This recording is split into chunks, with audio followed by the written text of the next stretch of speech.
Welcome back for part 2 of the June 10th Trips and Traps. Andy Serling, Eric Donovan. 3 more races to bring you from Belmont Stakes Day, including some big stakes. We're going to take a look at one of those stakes races. This is the True North Handicap. We're looking at the 4-6-13, who long shot in this race, no doubt. Fabulous Strike, simply much the best in this race. But I think you got to take a look at 6-13 here to try to decide if you want to bet him next time out. I don't know where I'm ever going to be interested in betting 6-13 because, frankly, he seems to cause himself more problems in races. But I thought this was an interesting way to get started, too, because it's a dirt race on the Belmont Day card, and a lot of people have made a lot of comments about the rail, so we thought we'd use this race and talk about it. What really, the effect that 6-13 getting left in this race has on the race is that basically it allows Fabulous Strike to get away with, for him, a very, very modest first quarter. I know, 21-4, it's really fast. Not for him, it's not. He got away with a fast first quarter. 6-13 ran well and pushed him into that very, very quick second quarter. The second quarter was very quick. The half mile time, 43 3/5 seconds, just fractions you just don't see around New York racetracks very often. And here, you got to say, wow, Benny the Bull's going to get a perfect setup here. He's going to run right by them both. Fabulous Strike's going to be, unlucky because he got dueled by 6-13 in the second half, but that in the second quarter rather. But that doesn't happen here. You see Fabulous Strike drawing away. Benny the Bull off the layoff, coming up valiantly on the outside to try to get him, but Fabulous Strike just too good here. And this is one of those races that people can start to debate about the rail. Is the rail the place to be? Is the rail not the place to be? Well, Fabulous Strike is the 4-5 favorite in this race. He's probably the best sprinter in the country.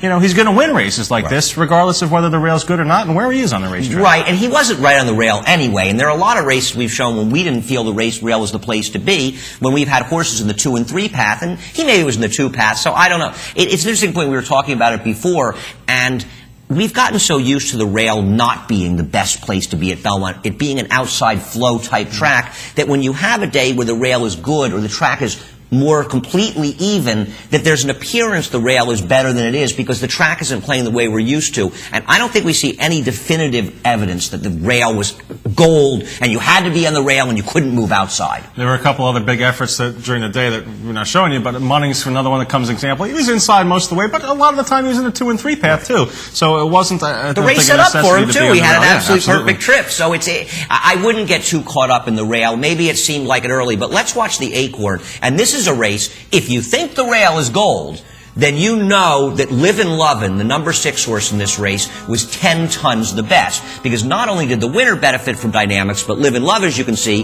who steadies out early at the start all the way back to last, is never on the inside, basically, except when she'll steady out shortly. And she comes from dead last in a race won on the front end by a horse that got away with a, relatively speaking, very modest pace. 22 and 3/45 and just under shade of 45 and 2 for the fractions for Gabby's Golden Gal. But Livin' Lovin', I was very impressed with her race here. This is her first race since attempted. She had a minor injury at the end of her 2-year-old season. Now she's going to try to get up and improve position here, but going to get caught in behind some horses and going to steady rather soon here. But in the meantime, Gabby's Golden Gal's getting away with the easy lead here, and Livin' Lovin's having to deal with some trouble at the back of the pack. Right, and she just has an impossible trip in this race. And also, remember, the horse who finishes second in the race, we see her in 4th right now, Just Whistlin' Dixie, the heavy favorite. So nobody's gaining ground. We see Livin' Lovin' steadying back again behind horses. She's a good 6 to 8 lengths off the lead here in last, and she'll end up swooping 4 wide around the field. You'll see her bump in the stretch. She only loses the race by maybe less than 2 lengths. Yeah, about 1 3/4, I would say, when you add up all the margins here. And Livin' Lovin' coming through on the in-between horses, now going to move up on the outside here. And this isn't, Livin' Lovin's not done getting in trouble yet. There's going to be more trouble. The 9 horse in this race, 4 Gifts, is going to be bumped when Casanova Move, I think it is, comes out. All 3 of these horses in tight quarters as they straighten away for home. You're going to see it right about now. I think that's Casanova Move coming in, affecting 4 Gifts and Livin' Lovin' there. So that's another little piece of trouble that Livin' Lovin' had here. And Livin' Lovin' still continues on despite that. Right, I agree. In her first start off a layoff, this is a promising effort, even on an even track. Now, if you think the track was speedier inside, of course, by the way, the leader is nowhere near the rail, and the horse who was on the inside most of the way, Be Fair, is the one finishing 5th here. Certainly nobody carried by the rail in that race. And this was a race dynamic situation where the other speed, particularly Dream Play, she never showed up. I don't know if she just disintegrated at the start, but she was never in the race at any point, and that allowed Gabby's Golden Gal, who apparently the entire world liked, after the race. She paid $28, but everybody I turned to loved her, except, of course, me. But she got away with a fair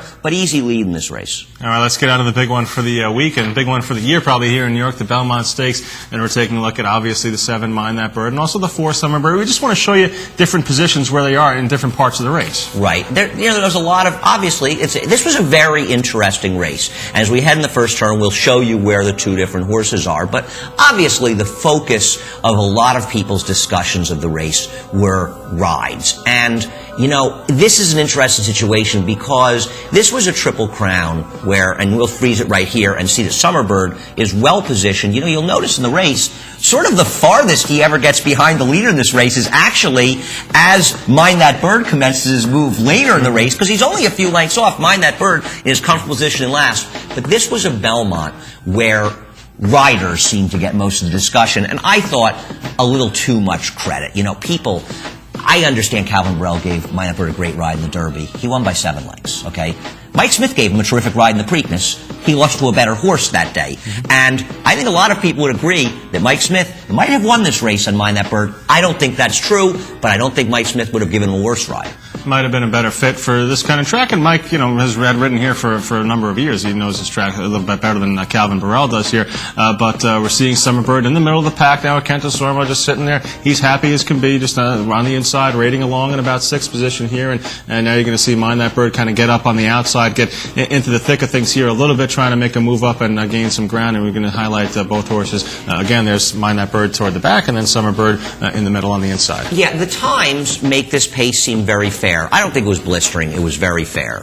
But Mind That Bird has already moved into a contending position with 6 furlongs or so to go in the race. So already the dynamics are completely changed from his 2 deep closing races in the prior races. And this is something we talked about before the race. This 1.5-mile race, a tricky race to ride, a tricky race to run in.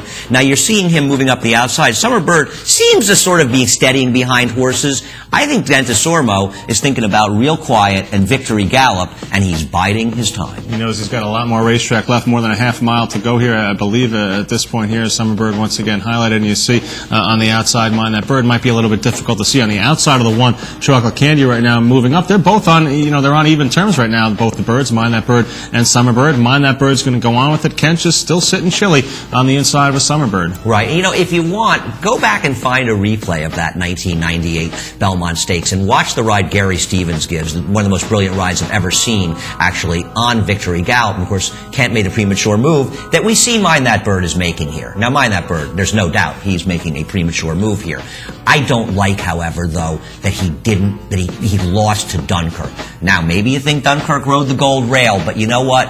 Mind That Bird just got tired at the end of this race. Did get a little tired, and maybe that's understandable, having run 3 big Triple Crown races in 5 weeks here. I thought Dunkirk was amazing. It's a shame that he subsequently came out of this race with an injury. I thought it was actually a pretty good ride, too, by Johnny Velasquez to take some initiative at the front, at the beginning of the race and go for the lead. But we see here that the way everything unfolds, it just set up beautifully here for Summer Bird, and just a perfect ride by Kenta Sormo. Right, Sormo and Summer Bird were the stars here. We don't want to give all the credit to Kenta Sormo. He did ride him well because Summer Bird put on a nice show here. But I agree with you, Dunkirk ran well, and Mind That Bird, who, let's face it, he had a really terrific Triple Crown series, and it was great that we had him around, because I don't know what the Triple Crown would have been like without him, and he really did run good races, and we can debate this race endlessly. A very interesting race, the Belmont Stakes, an interesting day. Very interesting Triple Crown series, too. That kind of dichotomy of different types of trips and how races unfold and how they affected Mind That Bird. And the first 2 races were okay for him. Final leg, I should say, didn't really work out all that well for him. Yeah, the Belmont Stakes proved to be the most difficult race. They talk about the distance. I think it is a true rider's race, and the way the race sets up and dynamics play a big role, and we enjoy that and probably watch this Belmont many more times. Well, that does it for us here on Trips and Traps. Once again, we thank you for watching. Keep in mind our email address, tripsandtraps@NYRAinc.com.